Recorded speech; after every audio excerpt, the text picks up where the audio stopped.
обединени около една обща мисия, с смели мечти и поглед в бъдещето.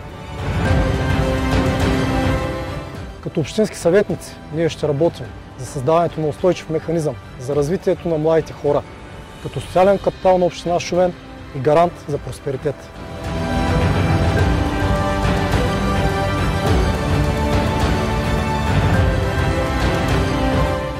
Гласувайте с номер 25. Синята идея се завръща в нашия роден град.